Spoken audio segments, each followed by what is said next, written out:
Con la clase de Historia Clínica en Pediatría. Yo soy la doctora Erika Alarcón Mondragón. Algunos de ustedes ya han estado a mi cargo en los grupos de pediatría de rotación. ¿Qué es una historia clínica pediátrica? Es un documento médico-legal en el que se registran antecedentes biológicos, patológicos y evolutivos del niño.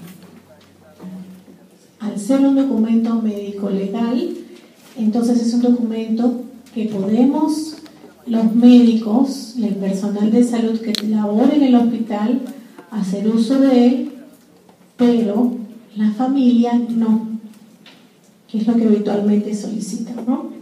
Quieren una copia de historia y eso lo único que lo puede pedir es el juez. Características de la historia clínica pediátrica. Es individual, es única, tiene el número cada una de las historias clínicas, es confidencial, se protege la intimidad del paciente. En el caso de la pediátrica, con los padres, ¿no? O tutores legales. Es objetiva, tiene datos clínicos que se evidencian, debe ser legible, debe ser entendida por cualquier persona que lo lea. Hay servicios que lo hacen a máquina, computadora. Nosotros en el hospital lo hacemos a mano, pero tratamos de que sea legible, ¿no?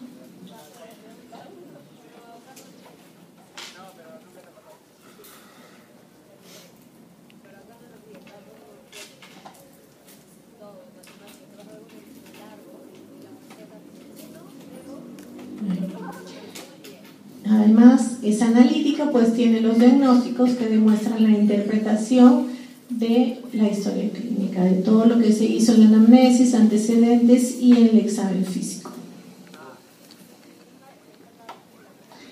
Es congruente, los estudios que se realizan se deben relacionar con la enfermedad. Lógicamente, si tú tienes una enfermedad actual y un examen físico que te orienta a un diagnóstico de una infección urinaria, no le vas a pedir una radiografía de tórax o un ecocardiograma. La idea que tiene que correlacionarse.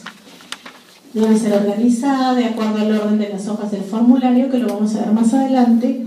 Debe ser fiel, relatar los signos y síntomas que presenta el paciente, en este caso que nos refiere la madre que examinamos, objetivizamos en el examen físico. Debe ser confiable.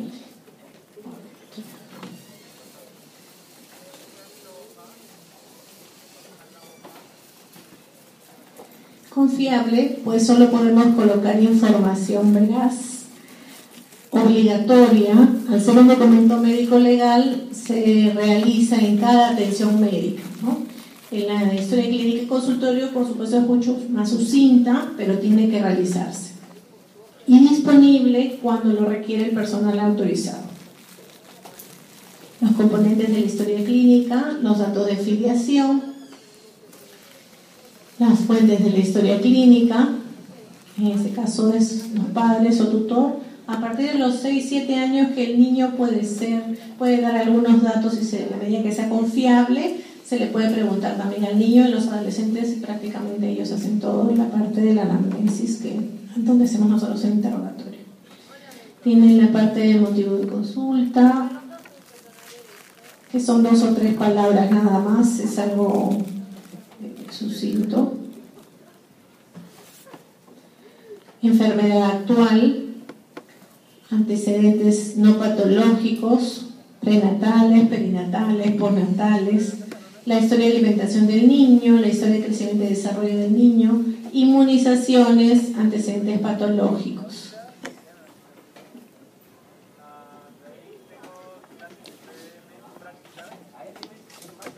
Alergias alimentarias, medicamentosas, antecedentes familiares, antecedentes socioambientales, el examen físico completo, la impresión diagnóstica, el plan diagnóstico, la terapéutica y el nombre, firma y sello del médico.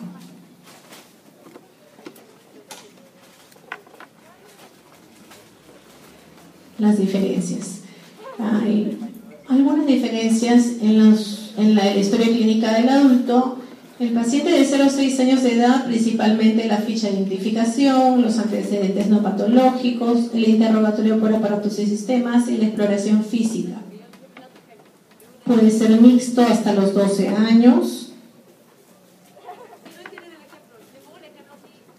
La ficha de atención tiene la edad.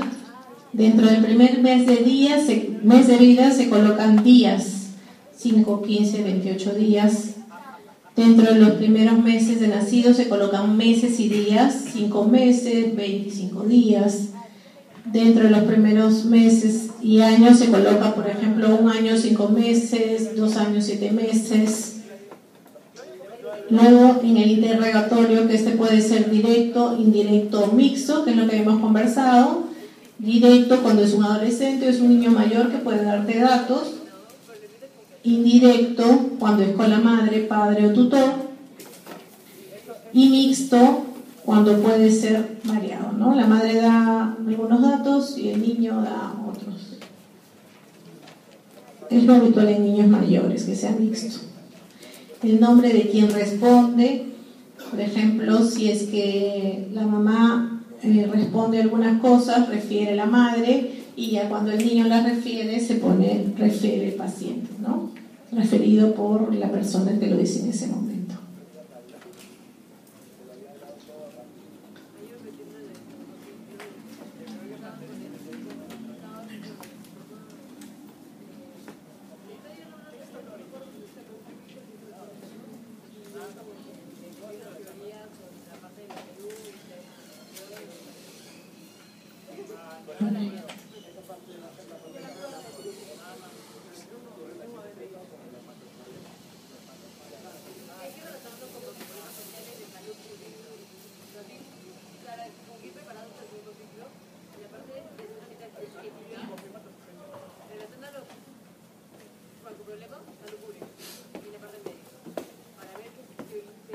Los ADTs personales no patológicos incluyen los prenatales.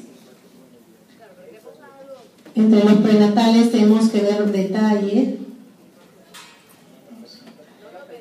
Los detalles de los prenatales, desde cuántos controles prenatales tiene la madre, el número de controles, dónde se los realizó. Habitualmente, si tiene más de 8 controles prenatales, se da como un adecuado control. Ver patologías en los diferentes trimestres del embarazo, primer, segundo, tercer trimestre, se ponen los diagnósticos que tuvo la mamá en cada uno de los trimestres. Por ejemplo, si fue en el primer trimestre, infección urinaria, se coloca infección urinaria con, si tenemos el germen ideal, tal germen, Escherichia coli, tratamiento, de qué tipo de tratamiento fue, si fue oral, si fue endovenoso, intramuscular, y la duración y el medicamento que se le dio. Luego, en los perinatales, antes de pasar a perinatales, hay que enfocarnos en los prenatales, sobre todo en los pequeñitos lactantes o en los pacientes ya que pueden tener secuelas, en indagar un poco más. Si uno le pregunta a una mamá si tuvo algún problema en el embarazo, habitualmente te dicen que no. Entonces, debemos repreguntar, por ejemplo, ¿usted tuvo anemia en el embarazo? ¿Tuvo infección urinaria en el embarazo? ¿Tuvo amenaza de aborto en el embarazo? ¿Tuvo presión alta en el embarazo? Que son las patologías más frecuentes que presentan las madres. Porque si lo preguntamos de modo general, la mayoría de las mamás o no recuerda o no lo dice, simplemente para salir y avanzar, ¿no? Salir del paso.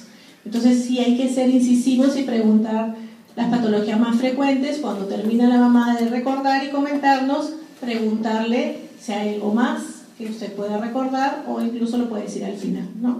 La idea es darle confianza a la mamá para poder que en cualquier momento de la historia, incluso después de que se realiza, poder hacer una ampliación y nosotros poder colocar los datos como corresponde, completos. Luego los perinatales. En los antecedentes perinatales, como su nombre lo dice, dónde fue el parto, de qué tipo fue, si hubo distocia de presentación o no, de qué tipo fue la distocia, el peso al nacer del niño, el Apgar al nacer del niño. En el caso del paciente con un Apgar bajo al nacer, nosotros lo podemos evidenciar si la mamá lo trae en la tarjeta de atención de recién nacido. Muchas veces no lo tiene. La mamá te dice, demoró para llorar, pero no tiene la tarjeta. Unas preguntas que nos ayudan a ver cómo fue el Apgar si hubo sufrimiento fetal o no, o si hubo asfixia o no al nacer, es decirle a la mamá si demoró, señora, recuerda si demoró 1 minuto, 3 minutos, 5 minutos, para poder apoyarnos y ver si es que hubo algún riesgo de asfixia, ¿no?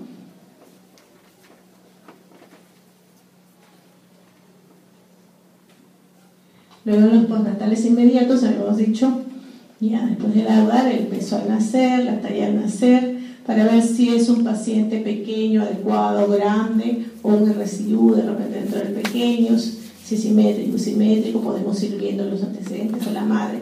Lógicamente, una madre que tuvo preeclampsia en el embarazo va a hacer que el niño madure rápidamente, y esos niños no suelen pesar lo adecuado, siempre suelen pesar menos de 2.500 gramos.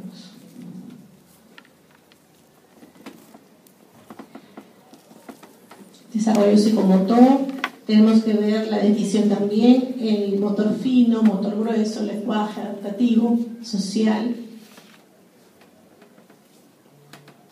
El resultado del tamizaje. En algunos hospitales en el país se hace tamizaje neonatal. En cuanto a salud, prácticamente todos los hospitales nivel 2-3 tienen tamizaje de solamente 4 patologías, entre ellas hipotiroidismo, hiperplasia suprarrenal congénita. En la maternidad de Lima, que es del Ministerio de Salud, se hace también tamizaje, pero muy pocos hospitales del MINSA lo tienen al nacer.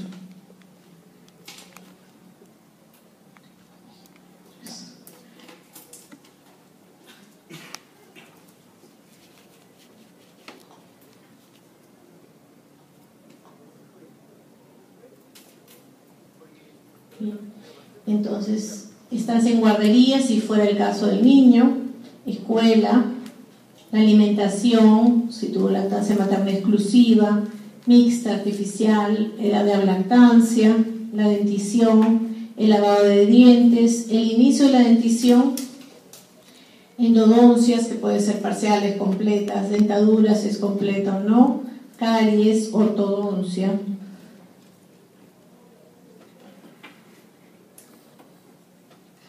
Y los ginecológicos, si el paciente entra en pubertad o es adolescente, ver el sexo del paciente, telarca, pubarca, enarca.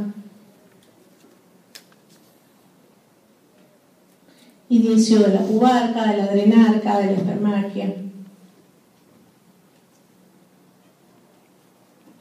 En el examen físico, la frecuencia cardíaca.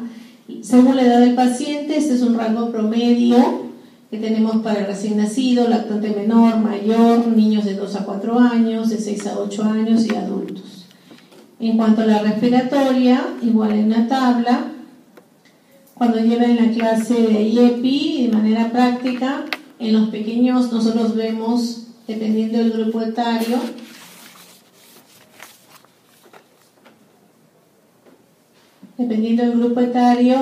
más de 60 en el neonato, hasta más de 50 al año, hasta más de 40 a los 2 años y luego más de 30, ¿no? Sobrepasando esas cifras es polimnia, dificultad respiratoria, y hay signos de alarma dependiendo de la patología del paciente. La presión arterial, la temperatura, de acuerdo a los grupos etarios también.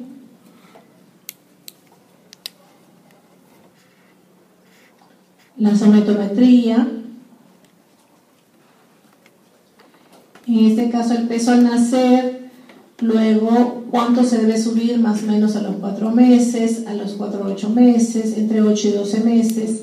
La talla, importante en el peso y en la talla, saber que los niños desde que nacen hasta los 2 años se les pesa en balanzas en decúbito dorsal y se talla también en los tallímetros específicos en decúbito dorsal. En mayores de 2 años, lo ideal es hacerlo en bipedestación, tanto peso como talla. El perímetro cefálico en cada consulta. Los 2 primeros años se hace en cada control prenatal. Y la idea ver en ustedes sería la velocidad del crecimiento del perímetro cefálico. En los primeros 3 meses, el perímetro cefálico crece aproximadamente 2 centímetros por mes. En los siguientes 3 meses 1 centímetro por mes y en los últimos 6 meses hasta el año medio centímetro por mes. A nosotros, en cuanto hay macrocefalia, nos interesa ver no solamente el momento actual, sino ver la velocidad de crecimiento desde que nació hasta por lo menos el año.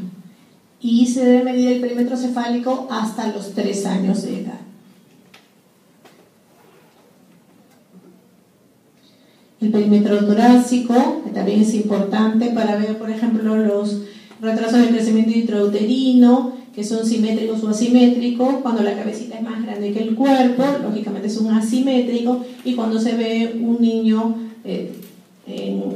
armónico en cuanto a cabeza y el resto del cuerpo, es un simétrico. El que tiene mejor pronóstico es el asimétrico, el que tiene la cabeza más grande, ¿no?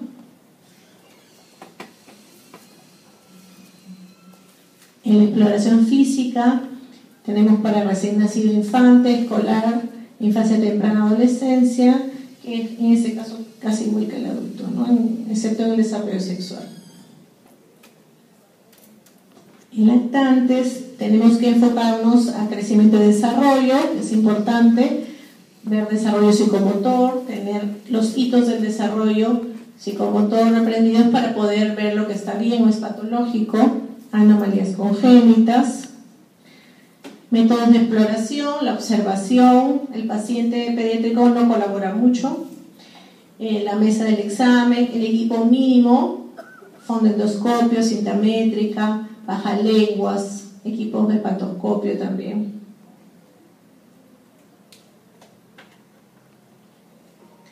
El orden depende del estado del niño.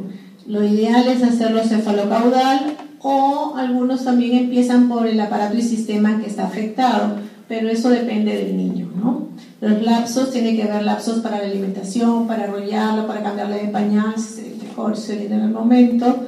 Dejar al final lo que son maniobras, por ejemplo, la parte de otoscopía, exploración de orofaringe, las caderas, porque los niños después de esas exploraciones, donde uno tiene que manipular, se irritan un poco más habitualmente, entonces hay que tratar de dejarlo para el final.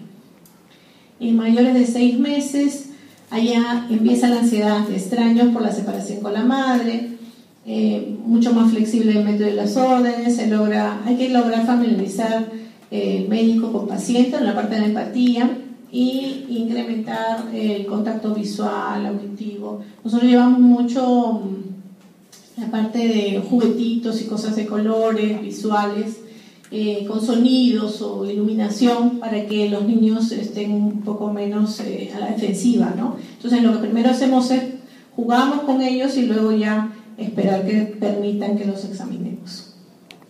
Hay que tener a los padres cerca, muchas veces podemos acostarlo en la cama de exploración, muchas veces no, es con el padre cargado para que disminuya la ansiedad y pueda dejar de examinar.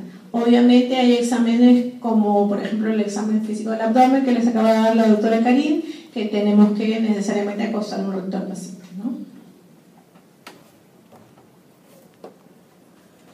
En mayores de 1 año, el contenido, la parte de claridad del lenguaje, cuántas palabras debe decir por año, vamos a ver marcha, el aspecto de los músculos, si hay hipotonía o no, la capacidad auditiva, estrabismo, problemas de agudeza visual y desarrollo de la afectividad. Hay gran variedad de métodos, actividad de colaboración, como hemos dicho. Tenemos que ver marcha, coordinación, lenguaje, en el regazo de la madre, si no nos permite, de otra forma, la otoscopía, que también debe ser en el regazo de la madre, ¿no? Sentado, mirando al frente, en el regazo de la madre. Si permite la exploración, se hace, y si no, abrazado, los 2 brazos con un brazo de la mamá y el otro brazo en la frente. En los preescolares, generalmente colaboran más, juegan más, han vencido el temor de separación que se da a partir del 6º mes y puede ser de pies a cabeza. Se refuerza la confianza del niño, cuando se hace un examen, se deja hacer el examen, o aunque no se lo deje, hay que felicitarlo, para que se sienta seguro, ¿no?, de lo que está haciendo y tenga más confianza con nosotros. Las áreas de concentración, la anamnesis, infecciones menores, alergias, dolores benignos, crecimiento, dentición. Tenemos nuestra población con mucha caries dental y muchas veces los familiares, al igual que la anemia, no le toman importancia y no le dan un tratamiento adecuado. En la piel, importante, la inestabilidad vasomotora, la variabilidad del color, en los pequeñitos el feto en arlequín o el color moteado de la piel, con líderes reticulares. Cuando hay una piel muy blanca puede ser normal para el niño y hay que preguntar a la mamá si eso es normal, y cuando no puede ser asociado a los signos y síntomas o signos de sepsis. Cianosis, si es central, o es acrocianosis. Si es central hay que sospechar patología cardiovascular. Si es una acrocianosis puede ser por disminución de la temperatura en el niño, entonces hay que abrigarlo y mejora con eso, ¿no?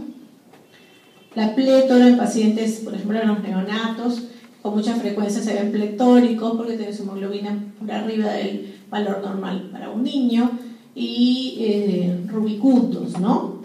En los más grandecitos puede haber poliglobulia también en cualquier edad, entonces eso también puede ser un signo que nos alerte. Palidez en las anemias, buscar neoplasias benignas, de repente algún lipoma, algún quiste, ¿no? La pigmentación de la piel es importante. La ictericia, generalmente después de 3 o 4 días, debe ser fisiológica. En las primeras 24 horas, ustedes como bien saben ya, han llevado neonato, hay que sospechar patología grave, incompatibilidad por RH o ABO, ¿no? Puede haber rash a nivel de cabeza, palpar fontanelas. La fontanela la tenemos similar a la forma de un rombo, ¿no? Un romboide. Entonces la medida tiene que ser tanto de anterior y posterior como lateral a lateral. Entonces, por ejemplo, en los bebés pequeños puede ser 4 a 6 centímetros y puede estar abierta hasta los 2 años. La posterior generalmente está cerrada al nacer, pero puede estar abierta también 1 centímetro, máximo 2. En los pequeños con síndrome de Down, por ejemplo, vemos con mucha frecuencia la fontanela posterior abierta y por mucho más tiempo. Si está distendido el perímetro cefálico, hay que buscar aumento de la presión intracraneal, por ejemplo, signos de hipertensión endocraneal. Vemos en los pequeños con hidrocefalia, hay que buscar la mirada del sol poniente. En los neonatos, ver el caput sucedáneo, ¿no? Estas tumoraciones asimétricas que no comprometen hueso, que son superficiales, que son pequeñas, viéndolo del cefalohematoma, que sí compromete hueso, incluso en el cefalohematoma es más amplia, traspasa bordes y puede haber esta fractura también ósea. En la craneosinostosis, como ustedes bien saben, el cierre precoz de las fontanelas y de las suturas. En estos pacientes, vamos a ver más adelante, tienen una forma característica o distintas formas características del cráneo. Zonas de alopecia también, puede ser en una palasis cutis congénita.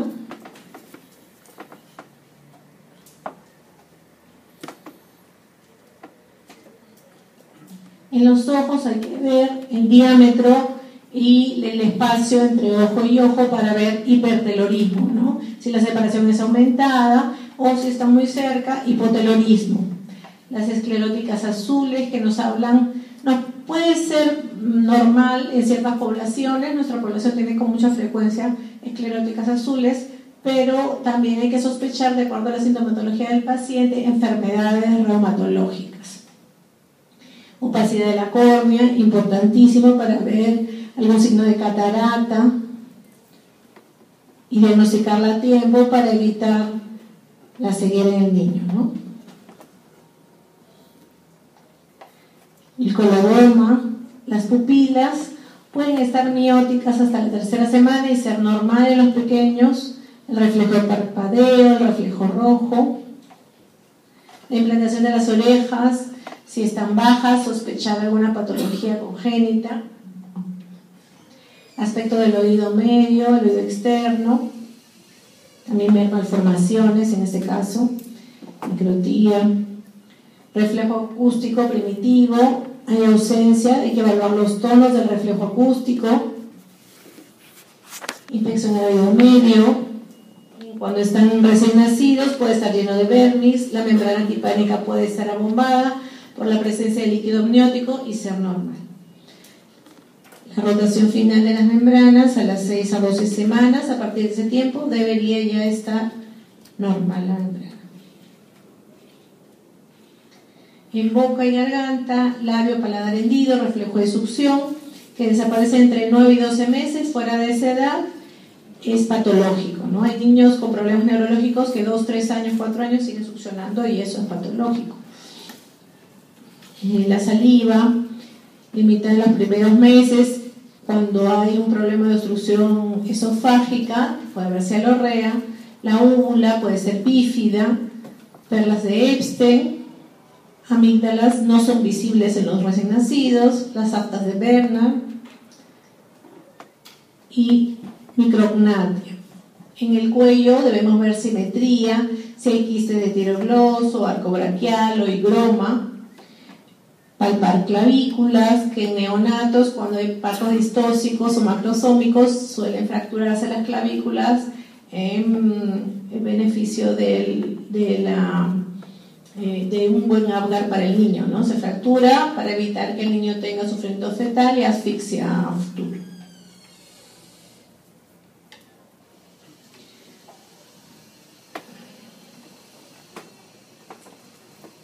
Sistema linfático, se pueden encontrar ganglios occipitales. Es muy frecuente que a la consulta lleguen mamás que se asustan, llegan palpándoles tumorcitos en la cabeza, en la parte posterior del occipital, ¿no?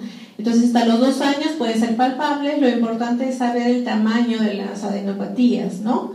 Que decirle a la mamá que si las adenopatías son ganglios nada más, que es normal, y que si son pequeñas, menos de 1 centímetro, no son patológicas, no debe alarmarse. Generalmente cuando es más de 1.5 centímetros ya puede dar alguna patología. Entonces, ante eso, enseñamos a la mamá el tamaño, de repente con una uña, una alberja, un frijolito, lo van comparando ustedes y le explican para que si hubiera algún signo de alarma y fuera el crecimiento mayor, vengan a la consulta. En cambio, menores de 5 centímetros en cualquier lugar y menores de 1 cervical son normales, ¿no? Amígdalas palatinas que pueden estar hipertróficas y no necesariamente tener patología. Todo tiene que ver con la anamnesis, ¿no? Una buena historia clínica, una historia bien hecha, te va a decir si viene o no patología en el niño. En tórax hay que ver deformidades, de repente toda la senquilla, hipoplasia en el tórax, pectum excavatum, patrón respiratorio, si hay una respiración periódica, si hay apneas con o sin bradicardia, nos va a llamar la atención de ese problema respiratorio o cardiovascular. La apnea es la falta de respiración de más de 20 segundos con bradicardia, ¿no? A ver, ahí está el pectum excavatum o carinatum. En mamas, el número de pezones, vemos con frecuencia pezones supernumerarios, verse y descarga el pezón, que en los primeros días de vida puede ser por paso estrogénico de la madre y ser totalmente normal. En corazón, podemos ver cianosis central dentro de los primeros 5 días de vida. Si hay una comunicación de izquierda a derecha, se ve la cianosis.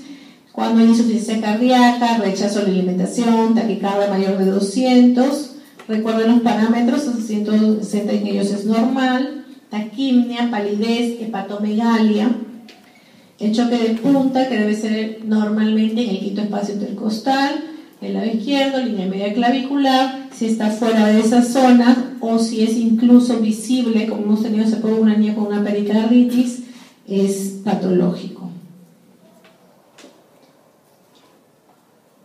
Persistencia del conducto arterioso. Tenemos también la parte de el examen físico, lo vamos a ver más adelante. Ausencia de pulsos, pensando para descartar en el pulso femoral una descoartación de la aorta. Eso se puede ver desde el nacimiento, ¿no? Incluso en pleno siglo XXI están llegando todavía al hospital niños no recién nacidos, sino ya de 2, 3, 4, 5 años de edad con coartación de la aorta. Y eso se puede ver desde el examen físico neonatal, o sea, uno examina a un niño cuando nace, no le palpa pulsos femorales, le puede tomar presión arterial, signo de disociación de la presión, también es un signo de coartación de aorta. Entonces, recuerden, es importantísimo y ustedes lo pueden hacer solo tomando el pulso y tomando presión arterial. Abdomen. Peristalsis, habitualmente cada 15-20 segundos. El borde hepático, que habitualmente es 2 centímetros debajo del reborde costal, pero dependiendo de la edad del niño puede ir disminuyendo. Cuando el niño va creciendo, va disminuyendo el tamaño del hígado a nivel del reborde costal. Más de 3 centímetros sugiere hepatomegalia. Ahora, aquí sí hay que... Aquí vamos a parar un ratito.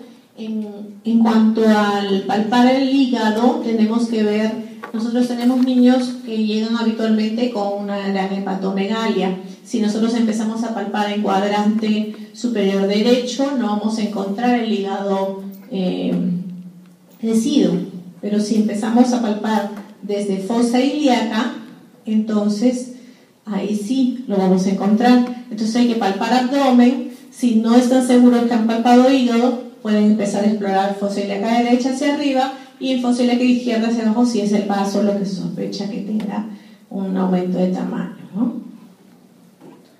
Nosotros habitualmente lo hacemos de rutina. Y lo otro es ver cómo está el spam hepático en los niños. Porque un niño con una bronquiolitis o con una crisis de asma o con una patología respiratoria obstructiva que haga que descienda el hemidiafragma puede tener una falsa hepatomegalia porque su reborde costal aparentemente cuando uno palpa su abdomen va a estar debajo de 3 centímetros, pero si se desplazó el diafragma o el diafragma por su patología respiratoria obstructiva, esa es la causa. Entonces, ¿qué se hace? Se percute, ¿verdad? Se hace percusión en los espacios intercostales y cuando sentimos el cambio de timpanismo a matidez, ahí vemos que está empezando el tamaño del niño. Luego, se puede palpar la punta del vaso normalmente, ya por arriba de 2-3 centímetros, es patológico. Ano imperforado, eso también es algo que pueden ver desde el nacimiento. Toma temperatura rectal y se puede ver. En niñas, la fístula rectovaginal, por donde puede pasar el contenido rectal, ¿no? Por la zona de vagina.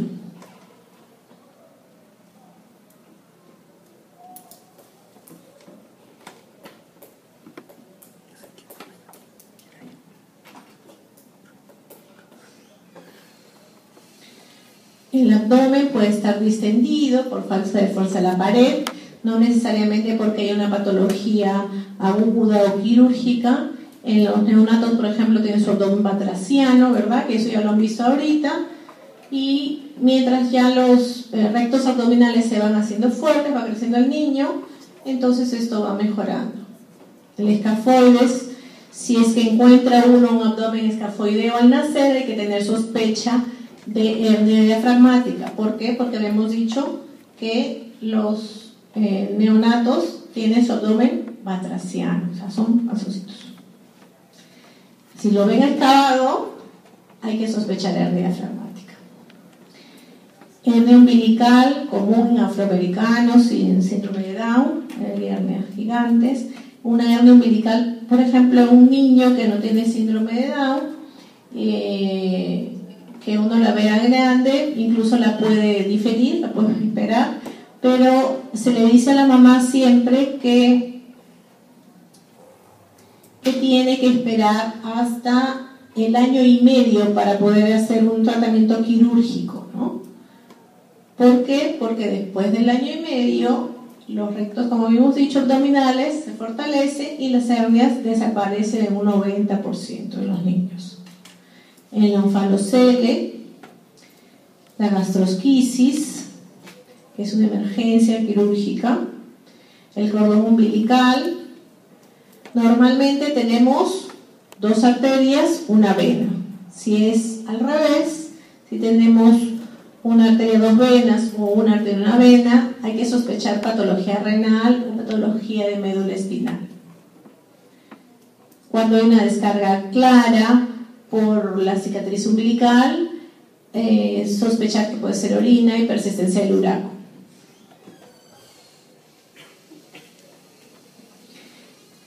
En génito urinario, observar genitales externos, evaluar tamaño y pigmentación, constatar y registrar en la historia clínica la presencia de los testículos en bolsa, es importantísimo.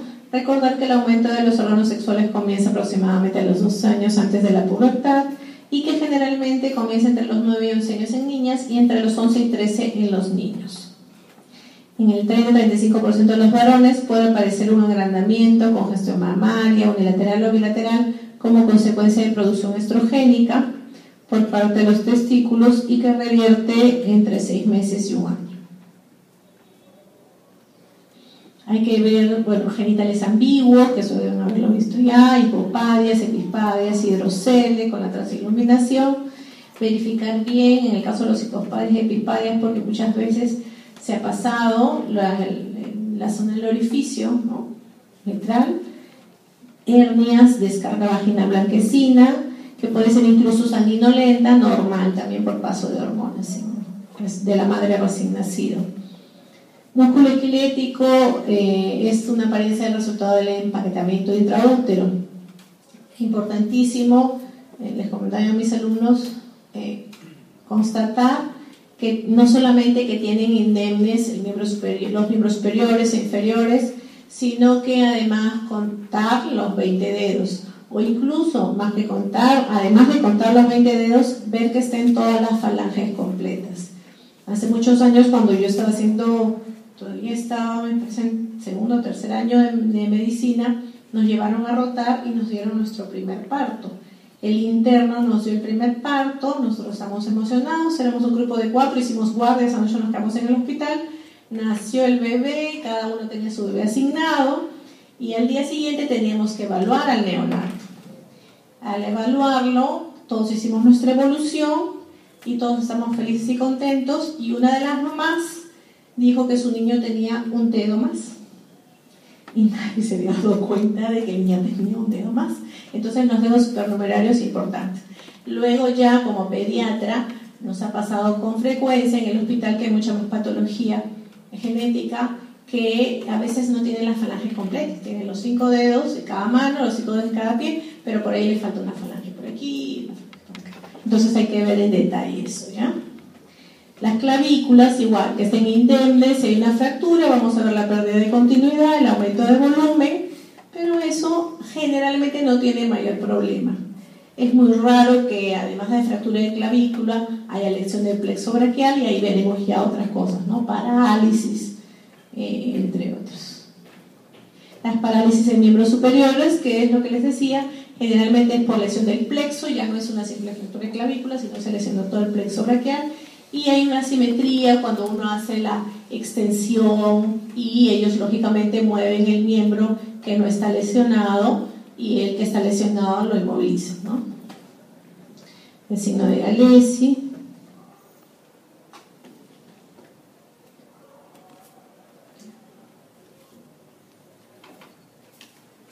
El Barlow y Ortolani. Aquí también nos vamos a detener un poquito. El descarte de displasia de cadera, ¿verdad? Recuerden el signo de Barlow y Ortolani, la flexión de ambos miembros inferiores a la vez, que debe ser una flexión y una abducción, y siempre el dedo medio de cada lado, de cada mano de ustedes, debe estar a nivel de la articulación de la cadera. Si uno siente el clic, es el signo positivo, generalmente es unilateral, es muy raro que sea bilateral. Tenemos luxaciones congénitas de cadera bilaterales, pero lo más común es que sea simplemente una hiperelastosis. Nuestra población tiene un alto diagnóstico de hiperelastosis benigna, familiar. Y si es que es bilateral, hay que sospechar que sea eso antes de una luxación y se hacen más estudios. El diagnóstico en los pequeños, en los primeros meses de vida, es por ecografía de caderas, el ideal, y luego los mayores con una radiografía. Puede hacerse con radiografía a ambas edades, ¿no? Eso es muy común. La sinovitis de cadera, tenemos que también es bastante común en los niños, sinovitis, artritis reactiva, secundaria a un problema respiratorio, vemos dolor, limitación del lado afectado, movimientos activos y pasivos también disminuidos, una posición antálgica, el niño tiene flexionado y abducido el miembro afectado, pero la radiografía es negativa. Entonces es importante porque eso descarta la artritis séptica, en este caso que es una infección de la articulación, es más común en rodilla y en cadera. Esto sí es grave. Una artritis séptica, además de todos estos signos de la sinovitis, tiene su radiografía y una ecografía positiva, y el tratamiento debe ser antibiótico inmediato y el drenaje quirúrgico en el caso de la artritis de cadera. Una artritis séptica de cadera que se diagnostica y no se drena quirúrgicamente puede dejar al niño con secuelas a nivel de la movilidad de la cadera. El sistema nervioso central, la postura, por ejemplo, los pacientes hipotónicos, ¿no? Los niños con síndrome de Down que son muy hipotónicos también, tienen una posición como en rana, ¿no? Flexión de miembros inferiores y miembros superiores.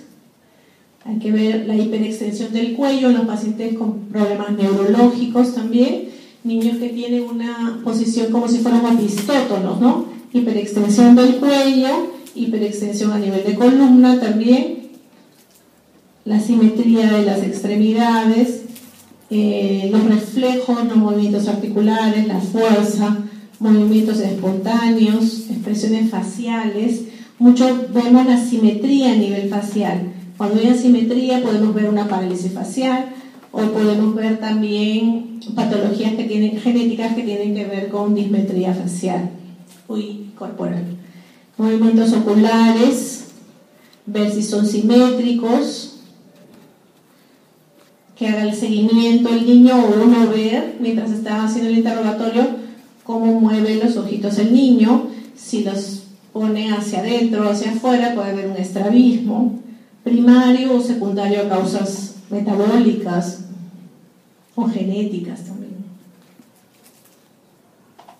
El examen sensorial para ver pares craneales, reflejo de rastro, tocamos el labio del niño y rota la cabeza del mismo lado donde tocamos, ¿no?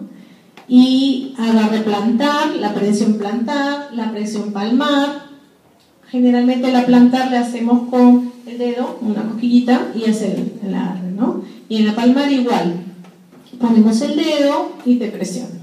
El moro, que debe ser simétrico, es la hiperextensión de los brazos, ¿no? La abducción, le llaman también en salud Salah.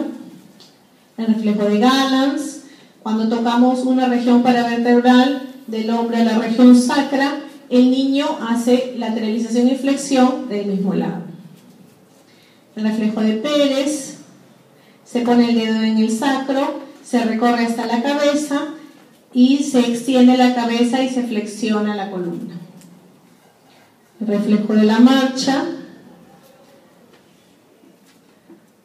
más o menos desde el cuarto o quinto día hasta los 5 meses de vida. A los padres les gusta ver mucho eso en la consulta. Levantamos al niño, le hacemos presionar las plantas de los pies y el niño hace como si caminara, ¿no? Caminata lunar también le llaman, flexiona los miembros inferiores como si estuviera caminando en el aire. Lógicamente no lo sostiene en los hombros. Babinski, el reflejo parietal extensor, que en el primer año de vida puede ser normal. En el escolar, en fase temprana y adolescente. Tenemos que ver el Tanner. Acá tenemos los estadios, estadio 1, el pecho es infantil, no hay vello púbico, el boto mamario, se ve boto mamario, el vello no es rizado, es escaso en las mayores. El estadio 3, aumento de elevación del pecho y la areola ya mayor, ustedes ven acá, pueden observar, ya se ve algo más de mama, y vello rizado vasto y oscuro sobre el pubis. El estadio 4 y el areola del pezón está sobre la mama. El vello púbico es tipo adulto, pero no está sobre los muslos, y en el 5 ya tiene un pecho adulto, la areola no es sobrelevada y el vello adulto puede llegar a zona medial del muslo.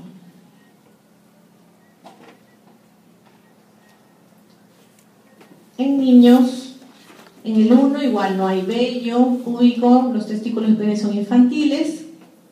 En el 2 hay aumento del tamaño del escroto, que es lo primero que se ve, aumento de tamaño de escroto y de testículos. La piel del escroto está enrojecida y arrugada, el pene es infantil aún, el vello púbico es escaso en la base del pene. Es importante que se aprendan los estadios de Tanner porque con esto hacemos la historia clínica y vemos la parte genital, ¿no? El desarrollo sexual sobre todo. En el 3 es alargamiento y engrosamiento del pene, aumento de testículos y escroto, el vello sobre el pubis es rizado, grueso y oscuro, y en el 4 ensanchamiento del pene y del glande, aumento de los testículos, aumento y oscurecimiento del escroto, el vello adulto no cubre los muslos, y en el 5 el vello cubre los muslos hasta la zona medial. En los antecedentes ginecológicos que habíamos mencionado en el interrogatorio se tiene que ver telarca, pubarca, adrenarca, menarca, que generalmente se ve 2 años después del inicio del Tanner. La edad ginecológica entre la menarca y la evaluación, los ciclos menstruales, la frecuencia. Normalmente en las niñas hasta los 18 años, se dice ahora incluso, puede verse una alteración en la menstruación. O sea, puede ser que ellas tengan etapas de periodos irregulares, a veces ven menstruación y después de un año o meses no van a verla y eso no es patológico. En mayores sí. Ahora, niños que ya han tenido ciclos menstruales normales y luego se alteran más de 45 días, sí habría que observar, ¿no?, qué es lo que está pasando en ellos. La duración, la frecuencia, hay niñas que pueden sangrar un par de días nada más y otras que una semana. Si es más de 5 o 7 días hay que tener ya una alarma porque pueden anemizar a las niñas dependiendo de la abundancia, ¿no? La cantidad, aquí está el número de toallas promedio por día, se cambia a 3, 4, 6 toallas por día, nos da una idea de la cantidad de flujo menstrual. Si hay dismenorrea o no. En niños hay que ver pubarca, adrenarca, espermarquia.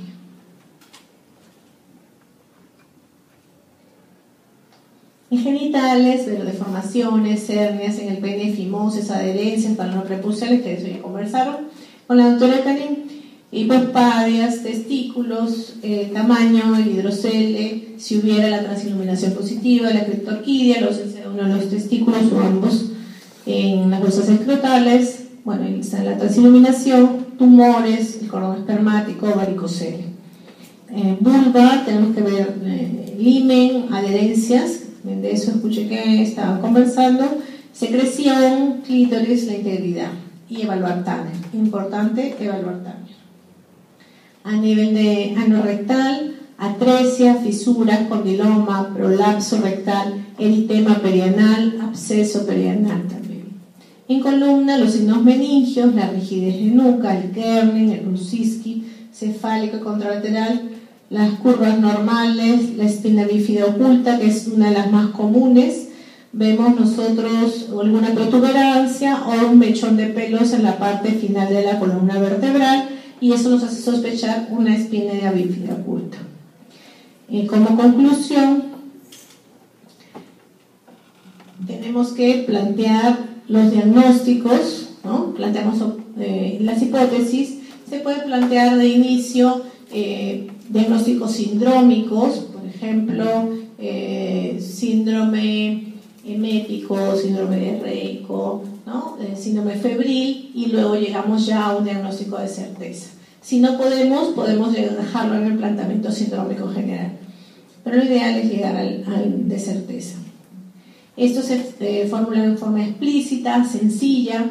Se establece el órgano o sistema comprometido, el tipo de daño, el síndrome de la enfermedad, el agente etiológico idealmente, y en el caso de la participación de los padres es variable, dijimos, desde un pretérmino hasta un adolescente, ¿no? En los aspectos éticos y afectivos, la interacción madre-niño, el afecto, el respeto, la paciencia, la tranquilidad, la cooperación. Uno durante la entrevista, durante el interrogatorio, puede ver mucho la relación de los niños con los padres y de acuerdo a eso podemos ver muchas cosas, incluso la sospecha de maltrato, si vemos a los niños con una relación distante o alejada de los padres y los vemos de repente con quemaduras, equimosis y el aspecto de salud, de higiene, cuidado general, también nos puede hacer pensar en eso, ¿no? Bien. Seguimos con la presentación. Semiología. Hay algunas cosas que van a tener las dos, pero